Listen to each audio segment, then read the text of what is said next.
thanks so much for taking time this morning. We want to bring in Jim McGee, a former FBI agent who worked for years in international security issues and counterterrorism. He works as a consultant in that field now. Jim, thanks for being with us. What we saw on Friday night in Paris outside the Stade, what lessons are applicable to the United States? Well, there are a number of issues, TJ. I think Jeff Miller touched on the importance of having those concentric rings of security, which that can be critical. When you look at the attacks in Paris the other night at the stadium, I think the intent was to get one of the terrorists with the suicide vests into the stadium. And kudos to them, because when he attempted to make entry, he was denied, and therefore he detonated outside the stadium.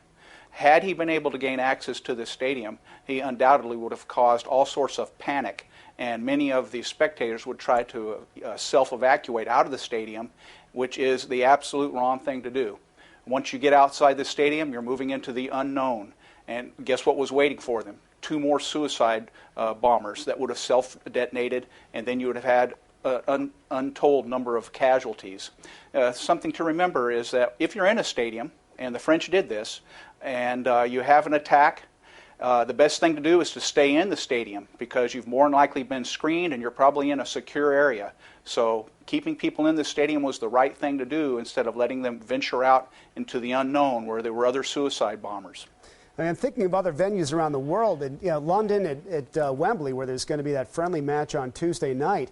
There is really one area of egress that heads straight to the tube station, to the London Underground station. How in the world can you secure an area where you've got half of a stadium of 80,000 people going through one space?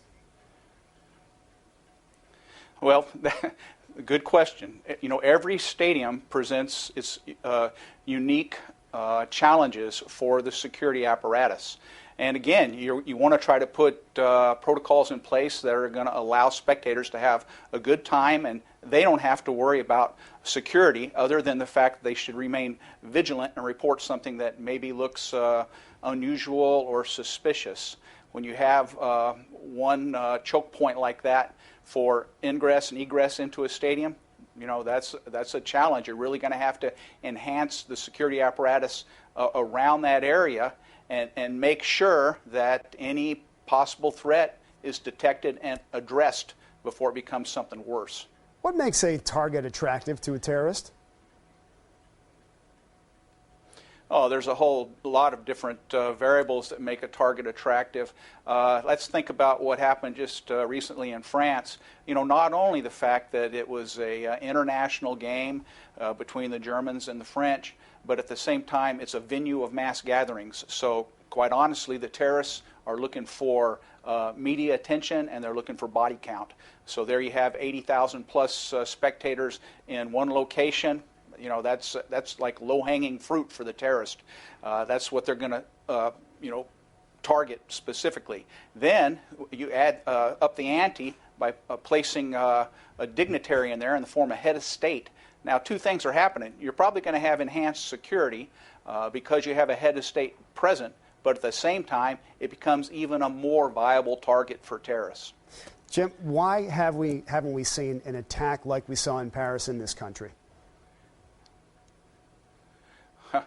The suicide bomber is something that we have not seen here in the United States. We talk about the protocol for not allowing backpacks into the stadium, or allowing only small backpacks that are transparent. But, we're about to enter into, or we already are, into the fall and winter months.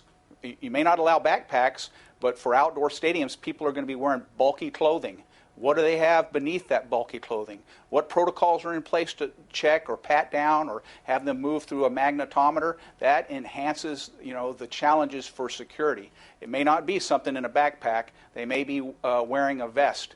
What is the protocol if you do detect somebody wearing a suicide vest, a suicide bomber, somebody who's intent on detonating? Those are questions that I think remain, for security here in the United States. But is there Why any they reason haven't to done think that yet? Right, exactly. Yeah, no, sorry to cut you off there, but Yeah, that I mean, is why really they haven't the done that question with yet, the time that's a we great have. question. Why is there any reason this country would be safer than any other in the 10 seconds we have left? Well, I can tell you right now, what you saw in France was very a duplication of what happened in Mumbai. I know myself and some of my other individuals I work with, we've been asking ourselves, why hasn't that happened in the United States yet? Why haven't they deployed suicide bombers, multiple targets, well coordinated? The short answer? These are the things we have to be prepared for. The short answer is stay vigilant. Okay, Jim McGee, longtime expert on security issues. Thanks so much for being with us. If you want to keep the conversation going, please go to our OTL Facebook page. You can also follow me on Twitter at TJ.